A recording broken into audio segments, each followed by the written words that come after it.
This week kicks off the big tech earnings. Amazon, Google, the owners Alphabet, of course, Microsoft and Twitter. Then it's Facebook next week. Stuart Miles joins us now from pocket-lint. Stuart, good to talk to you again. I want to talk first of all about one of the big things we're hearing about some of these tech giants, and that is the cloud. I mean, Amazon and Microsoft, big names in this, and I know that others in the tech sector are in the cloud. How much of a big contributing factor is this to the future of these big tech giants?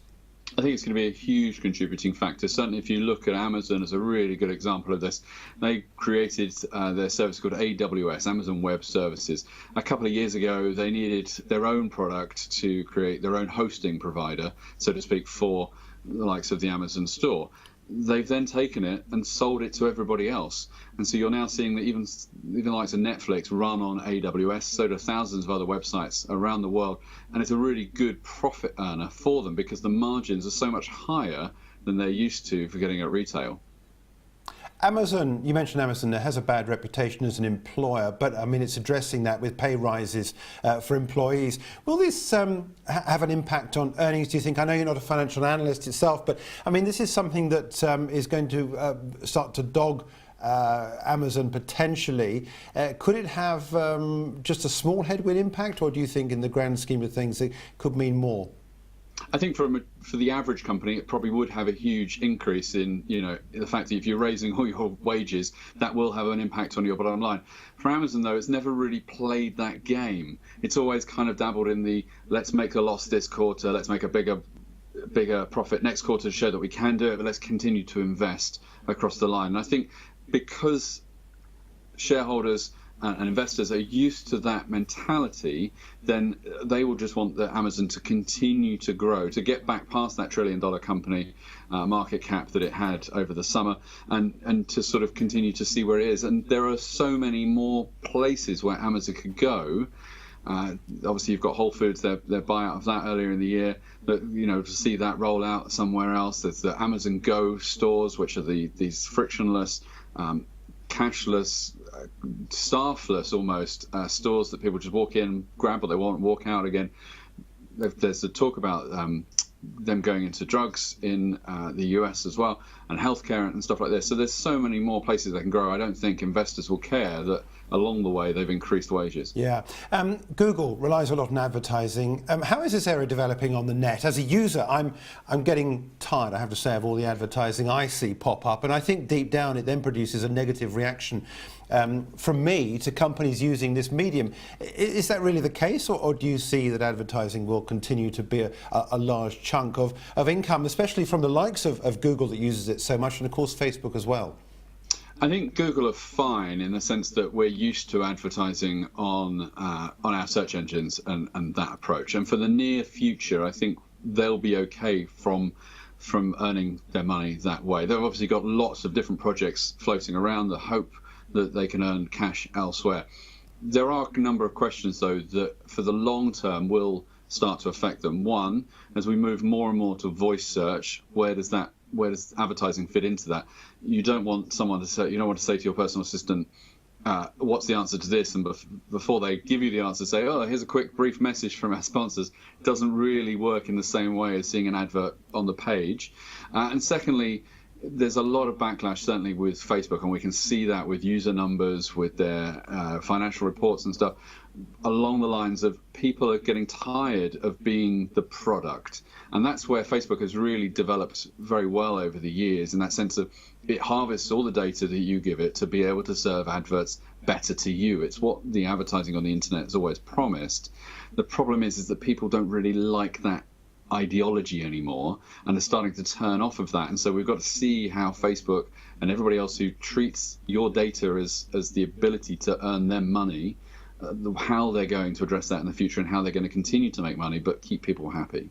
That's an interesting point. I think bringing in this point about the way in which these companies treat our data. The Europeans seem to have the regulation bit between their teeth at the moment, the EU. Apart from a couple of relatively small fines, it has to be said, in the grand scheme of things, the likes of Facebook and Google particularly. Where is this going in terms of how we perceive tech companies? Do you think there's going to be an awful lot more regulation coming in, or are they going to get their own houses in order before the regulatory police come down on these tech companies in a big way? I think a lot of them are desperate to try and go down the self-regulation route and sort of say, look, no, we can take care of this ourselves. It's okay, because obviously that gives them a lot more leeway in doing it. If you look at a company like Apple, for example, it's really trying to put privacy and security at the forefront of its message, saying, look, it's your data, you deal with it what you want, we're not interested in that. A lot of it stays on the phone rather than going back to a server to be analyzed to work forward. And I think you'll see that more companies, if they want to compete in that space, will have to try and follow a similar route and saying, look, we can have access to this data, but we don't want it because it's too much hassle, and it sort of breaks that trust between the company and the user. The trouble with everybody else, apart from Apple, is that they kind of have built models around taking that data and using it as part of their revenue stream. And they don't have the ecosystem that Apple has to lean back on.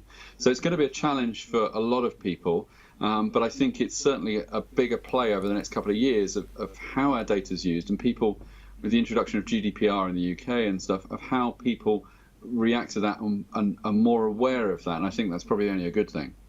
Finally, Twitter. I mean, we all use it. We've had the seminal moment on a financial side of a profit from Twitter. The big question is, can it keep it up as an independent company? Do you see Twitter's future as independent, or do you think ultimately it'll be absorbed into one of the other big technology companies that could use and lever Twitter's platform in a better way? I think I'd like to say it could probably grow up and continue to move on. I don't think that's going to happen, though. I think if there is the opportunity for someone to buy them, I think they probably will take that. I think, though, however, there is a sense of they're probably still proud enough that they don't want to just sell out cheaply, and so they probably have had people approach them, but at the same time have been a bit too, no, we're bigger than that, this is the price tag, and everybody else has balked at that so far.